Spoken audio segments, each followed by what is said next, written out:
Marriage did not begin for Arav and Mira at the Mandip. It began in smaller, quieter moments, ones no photographer ever captured. Arav first noticed Mira in a room full of people where he felt completely out of place.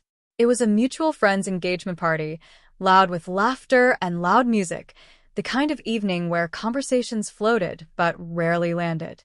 Mira stood near the balcony, holding her phone without scrolling, watching the city lights like they were saying something only she could hear. She wasn't trying to be interesting. That's what made her impossible to ignore. Arav, who usually blended into corners by choice, found himself standing next to her without remembering how he got there.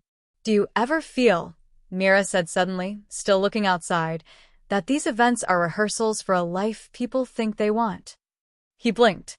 "I was just thinking the food is better than the conversation." She laughed, not politely, not softly. Honestly. And that was the moment something shifted. They talked that night the way two tired people talk when they stop pretending. About work pressure, about families who meant well but demanded too much, about how adulthood felt nothing like freedom and more like responsibility, wearing a good outfit. Neither of them said, "I like you." They didn't need to.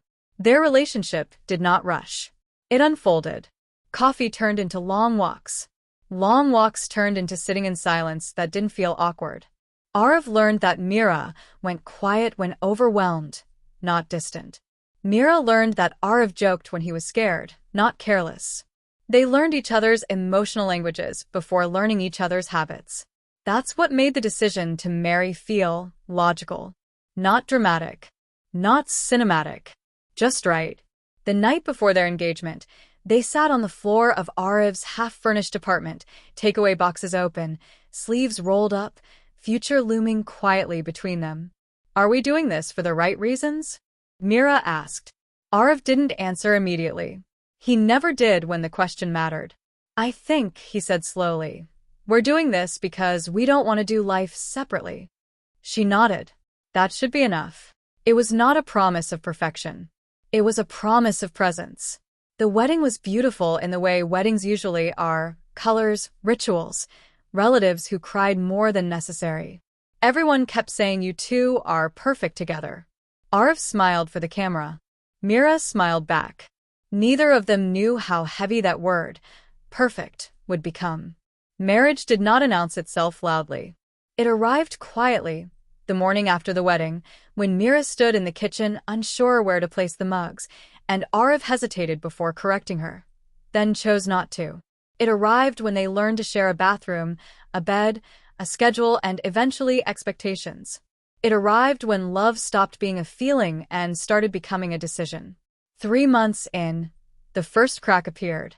Not a fight, not a betrayal, just exhaustion. Arav's workdays grew longer. Mira's patience grew thinner. Conversations became logistical. "Did you pay the electricity bill? Can you pick up milk on the way back? Let's talk later, okay?" Later kept moving. One night, Mira sat on the edge of the bed while Arav typed on his laptop, the glow of the screen lighting half his face. "Do you miss us?" she asked softly. He looked up, confused. "We're right here." She nodded. "That's not what I meant." Silence filled the room. Not angry, not loud. Just heavy. That was the first time Arav realized marriage was not about staying together. It was about staying connected. They didn't fix it that night. They went to sleep with space between them, not physical, but emotional. And that scared both of them more than any argument could have. Marriage, they would soon learn, was not about grand gestures or constant romance. It was about noticing when silence lasted too long. About choosing conversation over comfort. About loving the same person in different versions of life. But that lesson hadn't fully arrived yet. For now, they were just two people who loved each other, slowly learning that love alone was not the finish line. It was the starting point. The noise faded faster than either of them expected. Not the literal noise, the relatives, the music, the endless congratulations, but the emotional echo of it. The feeling that something monumental had happened, and that life would now move differently. Instead, life resumed its old pace, unimpressed by vows. Morning alarms replaced wedding songs. Office emails replaced blessings. Dirty dishes replaced flower garlands. Mira noticed at first. She had imagined marriage would feel like a rival, not excitement, not fireworks, just a quiet sense of we've reached something. But most days, it felt like continuation. The same worries, the same tiredness, only now shared. And sharing, she learned, didn't automatically mean lighter. Arav believed he was doing everything right. He worked harder than ever, convinced that stability was the most romantic thing he could offer. Long hours, extra projects, future planning. He imagined Mira feeling safe because of it. What he didn't notice was how often she ate dinner alone. Mira, on the other hand, believed she was being understanding. She didn't complain when plans were canceled or when conversations ended with, "I'm exhausted." She told herself this was what maturity looked like. What she didn't notice was how often she swallowed words she needed to say. They began living side by side instead of with each other. Not unhappily, just distantly. Weekends turned practical. Grocery lists, laundry cycles, family visits. They shared a bed but rarely shared thoughts. When they did talk, it was efficient, clipped, polite. Love didn't disappear. It went quiet. One evening, Mira came home early. She had imagined surprising Arav, maybe cooking, maybe sitting together, maybe just being. Instead, she found him on the couch, laptop open, phone buzzing, mind clearly elsewhere. "You're early," he said, not unkindly. "I thought we could spend some time," she replied. He hesitated. Just a second. But she saw it. "I have a call in 20 minutes, he said. "Maybe after?" After never came. Mira lay awake that night, staring at the ceiling, feeling foolish for expecting something undefined yet desperately needed. She wasn't angry. She was lonely. And that felt worse. The first real argument happened over something meaningless. A towel left on the bed. "You always do this," Mira said, sharper than intended. Arav frowned. "It's just a towel." "It's never just the towel," she replied. And there it was. Months of unsaid things surfaced awkwardly, clumsily. Arav defended himself without fully understanding what he was defending against. Mira accused without clearly articulating the wound. Voices rose.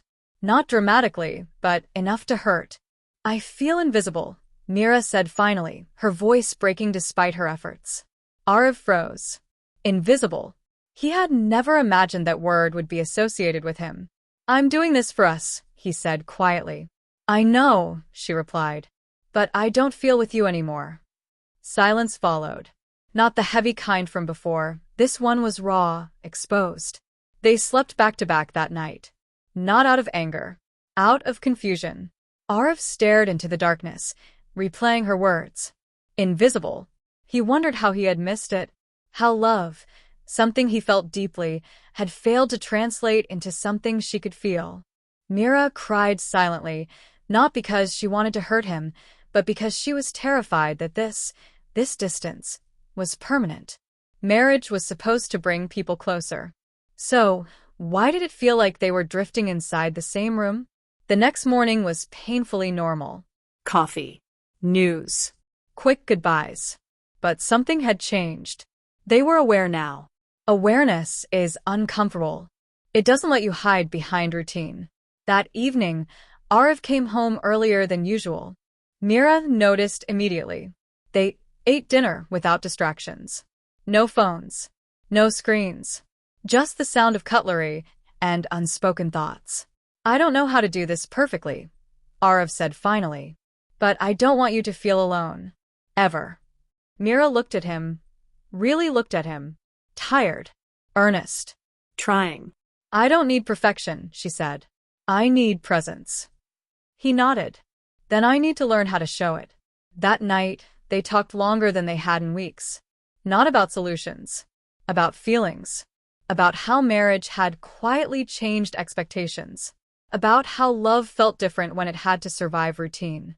About how both of them were scared to fail at something that mattered so much.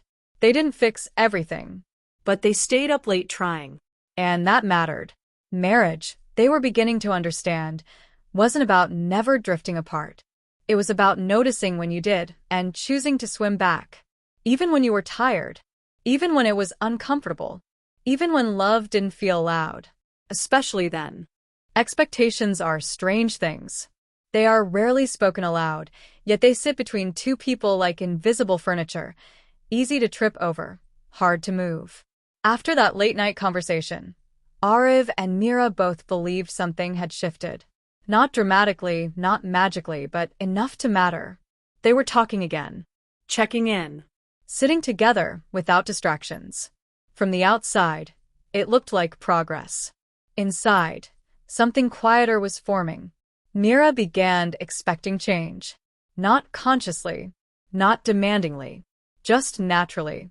She noticed when Arav came home early and felt warmth bloom in her chest. When he asked about her day, she felt seen. When he put his phone away during dinner, she felt chosen. And when those things didn't happen, the disappointment hit harder than before because now she knew what it felt like when they did. She didn't say this. She told herself she was being patient, mature, understanding. But expectation, when unspoken, turns into resentment. Arav began expecting appreciation. He was trying, really trying, adjusting habits that had once been invisible to him, fighting his instinct to measure love in stability alone. He wanted Mira to notice the effort. When she didn't mention it, didn't smile a little more, didn't seem lighter, he felt discouraged. He didn't say this either. He told himself he shouldn't need validation, that marriage wasn't transactional. But effort, when unnoticed, turns into exhaustion. They were both waiting for the other to become something slightly different, for marriage to finally settle. One Sunday afternoon, the weight of it all came down unexpectedly. They were folding laundry together, something oddly intimate in its mundanity. Arav paired socks carefully. Mira folded shirts, slower than necessary. "You seem quiet," Arav said. "I'm fine," she replied. The most dangerous sentence in any relationship. He nodded and continued folding. Minutes passed. Mira watched him from the corner of her eye. The way he concentrated. The way he still felt familiar and distant at the same time. "Do you ever feel," she asked suddenly, "like marriage asks you to become a version of yourself you didn't prepare for?" Arav paused.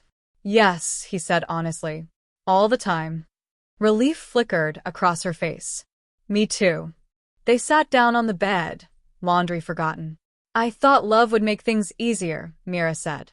"Instead, it made everything heavier. Because now, if something hurts, it matters more." Arav exhaled slowly.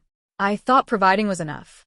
I didn't realize how many ways someone can feel lonely even when they're loved." That word again. Lonely. It hovered between them, uncomfortable but necessary. That night, they lay close, not touching, not distant, just aware of each other's presence. Mira wanted to ask him to hold her. Arav wanted to pull her closer. Neither did. They both feared doing the wrong thing. Marriage had made them cautious with each other in a way dating never had. Weeks passed. Not badly. Just quietly. They functioned well. They laughed occasionally. They showed up for family events, smiled convincingly, played their roles. But intimacy, the emotional kind, remained fragile. Mira started journaling again, something she hadn't done since before marriage. Pages filled with questions she didn't know how to voice. Why do I miss him even when he's right here? When did love start feeling like work, and why do I still want to do it? Arav started staying up later, sitting alone with his thoughts after Mira fell asleep. He wondered if this discomfort was normal or a warning sign. Is this what forever feels like? Or is forever built from moments like this? The breaking point didn't come from a fight. It came from an almost moment. Mira had a bad day, one of those days where everything felt slightly off. She came home wanting comfort, not solutions. Arav was distracted, preoccupied with a deadline. She stood in the doorway, watching him type, waiting. He didn't look up. Something inside her closed quietly. She went to bed early. Later that night, Arav noticed the distance immediately. He reached out instinctively. "Mira?" She turned toward him, eyes tired. "Yes. Did I do something wrong?" The question itself hurt her. "I don't want to have to ask for you," she said softly. "I want to feel chosen without explaining why. Arav swallowed. I'm trying, he said. I know, she replied. I just don't know how long trying is supposed to feel this lonely. That was the moment something fundamental cracked open. Not love. Illusion. They didn't sleep much that night. They talked. Slowly. Carefully. Like two people walking barefoot over broken glass. About expectations they didn't know they had. About how marriage magnified everything. Insecurities, fears, hopes. About how neither of them felt fully equipped for this version of life. I'm scared, Mira admitted. Not of you. Of us becoming strangers who share a house. Arav reached for her hand then, finally, deliberately. I'm scared too, he said. But I don't want to stop choosing you just because it's hard. She held his hand tightly. That was the first time in weeks they cried together. Marriage, they were learning, wasn't about love filling every gap. It was about standing in the gaps together. About unlearning fantasies. About replacing assumptions with conversations. About realizing that expectations don't disappear. You negotiate them.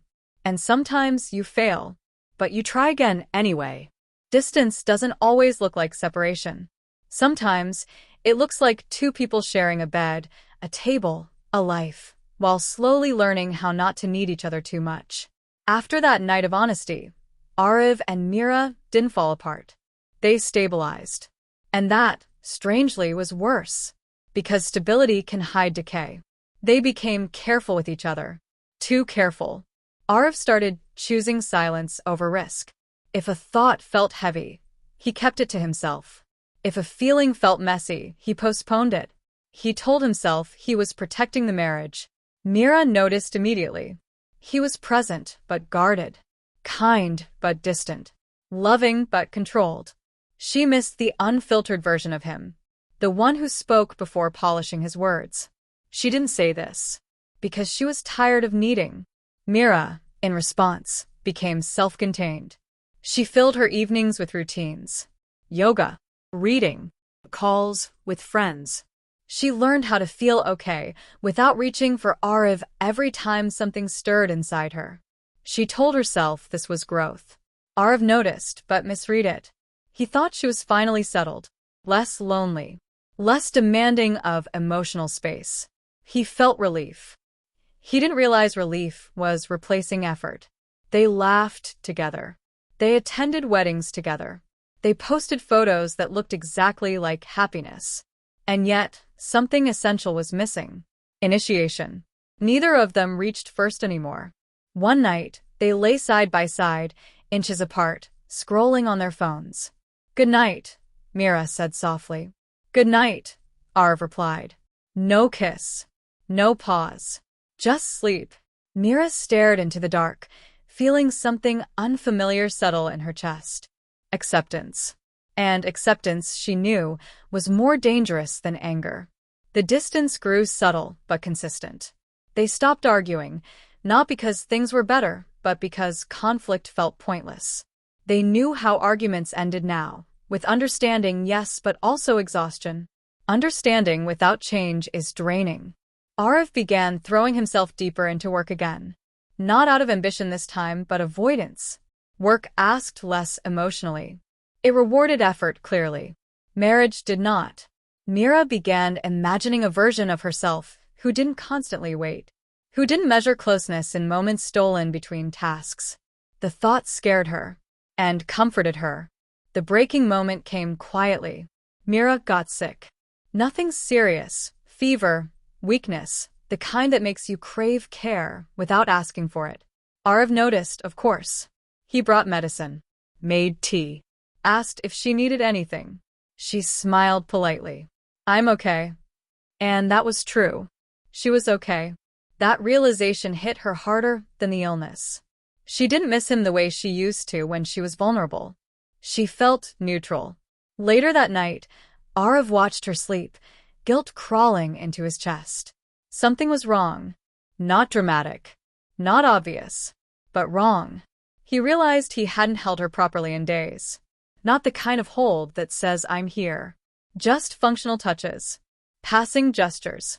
Marriage had become efficient. Loveless? No. but dangerously close to indifferent. Do you still choose me? Arav asked one evening, out of nowhere. Mira looked up, startled. Of course. But do you feel chosen by me? He pressed. She hesitated. And hesitation is louder than any answer. I don't feel unwanted, she said carefully. I just don't feel pursued. The word landed hard. Arav nodded slowly, absorbing it. I didn't want to overwhelm you, he said. I thought giving you space was respect. It is, Mira replied. But space without connection becomes distance. They sat quietly. This wasn't a fight. It was an inventory of losses. That night, Mira finally said the thing she had been afraid to admit, even to herself. I don't want a marriage where we survive each other, she said. I want one where we still reach.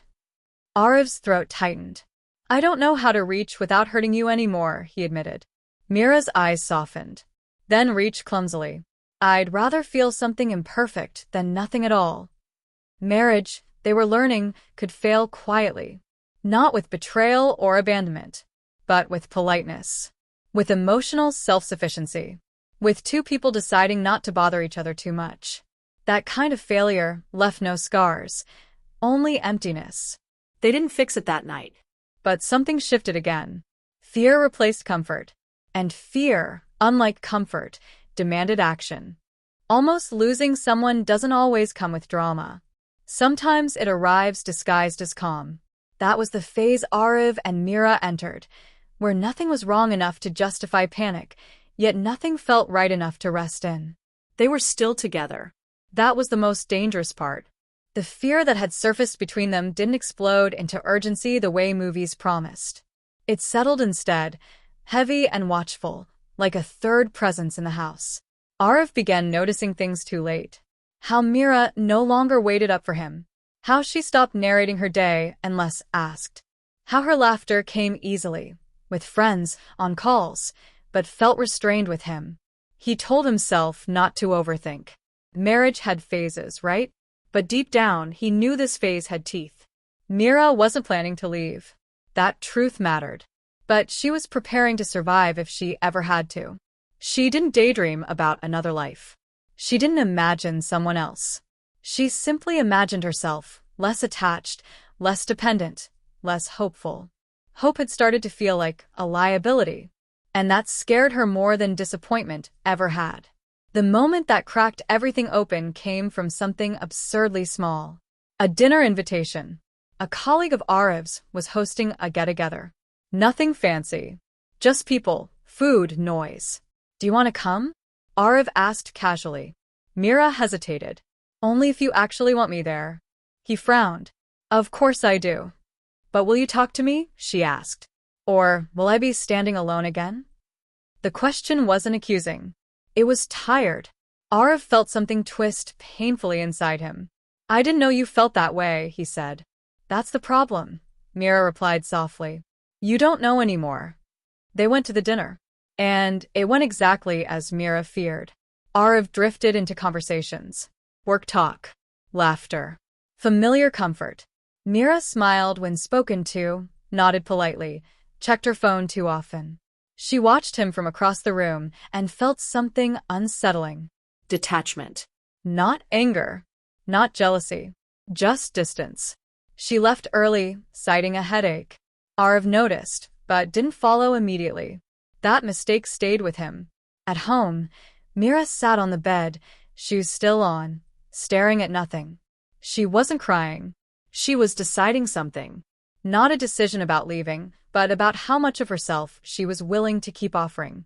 When Arav came in later, the air felt different. He sensed it immediately. Are you okay? He asked. She nodded. I will be.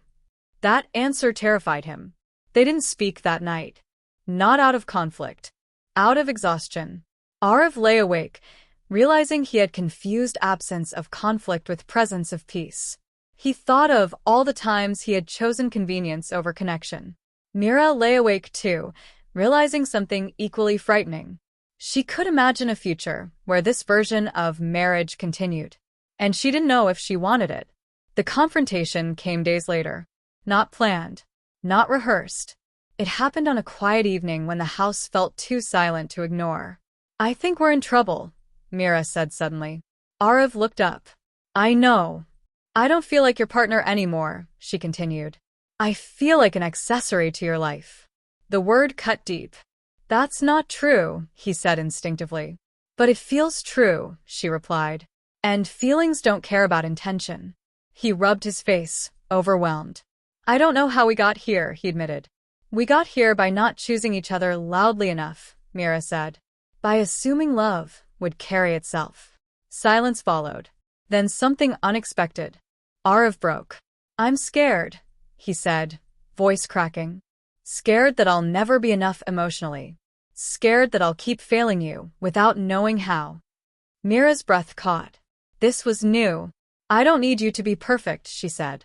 "I need you to be present. To reach even when you're unsure." "I was afraid of pushing you away," he confessed. "So, I stopped pulling you closer." Tears finally came for both of them. Not loud. Not dramatic. Honest. They talked for hours. Not carefully this time. They said things that hurt but healed. How Mira felt she had shrunk herself to avoid disappointment. How Arav felt constantly evaluated and silently failing. How both of them had been lonely in parallel. "I don't want to lose you slowly," Mira said.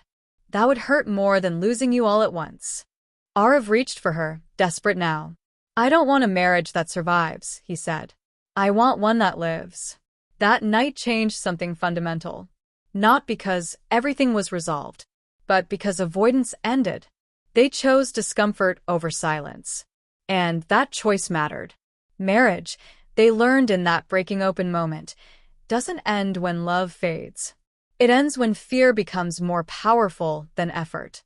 And for the first time in a long while, they were no longer afraid of the same things. They were afraid of losing each other. Together. Choosing love again is quieter than falling in love the first time. There is no rush in it. No illusion. No adrenaline. Only intention. After that night of brutal honesty, Arav and Mira did not wake up transformed. There was no sudden closeness, no dramatic shift back into romance. What they woke up with instead was something far more difficult. Awareness without escape. The house felt different. Not warmer. Not colder. Honest. They moved carefully around each other, not from fear this time, but from respect. Each conversation felt fragile, like something that could either heal or reopen wounds. Arav stopped assuming. Mira stopped swallowing. It was exhausting. And necessary. They began with small agreements. Not rules. Not promises. Agreements. "We talk when something feels off," Mira said one morning. "Even if it's uncomfortable," Arav added. "Especially then," she replied. They wrote nothing down. But they remembered. Arav made space before Mira had to ask.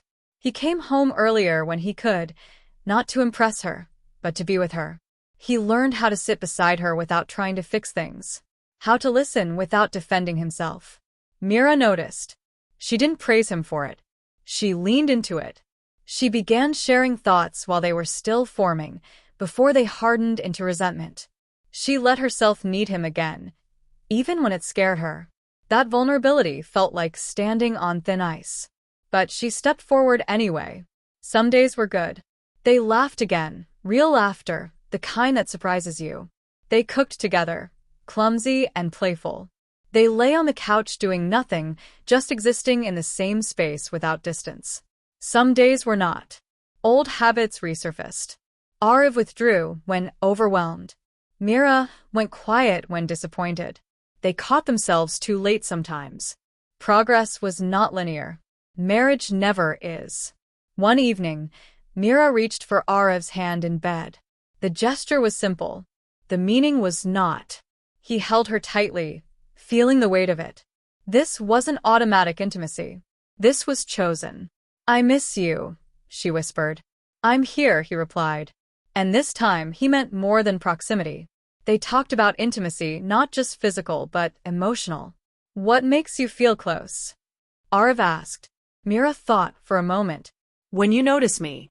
"When you choose me without being reminded." He nodded. I feel close when I'm not failing you silently. She smiled sadly. Then we both need reassurance. They didn't frame it as weakness. They framed it as truth. There were moments of grief too. Grief for the version of marriage they thought they would have. Grief for how long they had drifted without realizing it. One night, Mira cried in Arev's arms, not because she was hurt now, but because she had been hurt before. He held her without explanation, without guilt. Just presence. That mattered more than apologies. Slowly, trust returned. Not blind trust. Informed trust. The kind that knows things can break, and chooses to build anyway. Arev learned that love had to be visible, not assumed. Mira learned that asking didn't make her needy. It made her honest. They were no longer trying to be the right partners. They were trying to be real ones. Marriage, they realized, wasn't about staying the same people forever. It was about meeting each other again and again, after disappointment, after fear, after change. Some nights, they lay awake talking about the future. Not in grand plans. In questions. What if we lose our way again? Mira asked. Then we find our way back, Arev replied. Like we did this time. She believed him. Not because he sounded confident, but because he sounded committed. Choosing love again didn't feel dramatic. It felt deliberate. And that, they understood now, was stronger than passion alone. Marriage does not end when the hardest phase passes. It reveals itself. After everything Arev and Mira had survived, distance, silence, almost losing each other, they expected relief to arrive like a reward. Instead, what came was something quieter and deeper. Clarity. They no longer tried to prove love. They practiced it. Mornings became intentional. Not romantic, not dramatic, just present. Shared coffee. A question asked with real attention. A goodbye that lingered a second longer than necessary. Arev stopped rushing out of the house without looking back. Mira stopped assuming she had to carry things alone. These were not grand changes. They were permanent ones. One evening, months later, they sat on the balcony where everything had once begun. City lights stretched endlessly below them, just like that first night before they ever imagined a shared life. Do you ever think about who we were before this? Mira asked. Arev smiled. Sometimes. But I don't miss them. She looked at him. Me neither. They were softer now. More honest. Less afraid of being seen fully. Marriage hadn't completed them. It had exposed them. They still argued. They still misunderstood. But now, conflict didn't threaten the foundation. It tested the strength of it. They fought to understand, not to win. They apologized without keeping score. They noticed when silence lingered too long. Mira learned that love didn't mean never feeling lonely. It meant knowing loneliness would be met, not ignored. Arev learned that commitment wasn't about endurance, it was about engagement. They stopped asking, is this normal? They started asking, is this honest? One night, lying together in the dark, Mira said something that stayed with him. I don't think marriage is about staying in love all the time. Arev turned toward her. What do you think it is? She thought for a moment. I think it's about staying reachable. Even when you're tired. Even when you're hurt. He nodded slowly. Then I think we're doing it right. Years later, after more changes, more versions of themselves, they would look back on this phase as the moment their marriage truly began. Not at the wedding. Not at the vows. But at the point where leaving would have been easier, and they chose to stay consciously. Marriage, they learned, is not a constant state of happiness.